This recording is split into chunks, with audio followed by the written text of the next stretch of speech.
ya botshelela ke lebogile.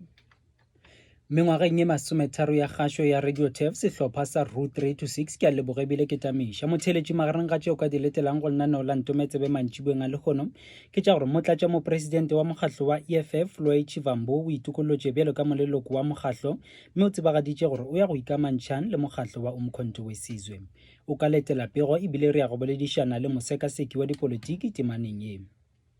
Mokgatlo wa Democratic Alliance o tshwetše ka mare le go sola ka bogale sephetho sa mmušo wa province go bea masepala wa selegae wa Thabazimbi ka tlase ga taolo. O ka letela pego gona fao ka go le lengwe ditaba ke tša gore tona kantorong ya mopresidente wa go šetšana le basadi baswa le batho bao ba phelago ka bogolofadi Sindisiwe Chikunga o re ba thabišwa ke go bona palo ya godimo ya baithuti ba basadi bao ba ingwadišitšego makaleng a dithuto tša godimo e tšwela pele go gola. Le gona fa o ka letela pego motheletši le lekgono bjalo ka mehla pitša ya rena ditaba ya phophoma dulang le hlwaile tsebe metsotso ge le mehlano go tšwela iring ya botshelela re tlo le solela tšona ka go tlologa nna ke tshepo wa ga mojeke ga bjale ke šutelela sefiso ka dipapadi thobela.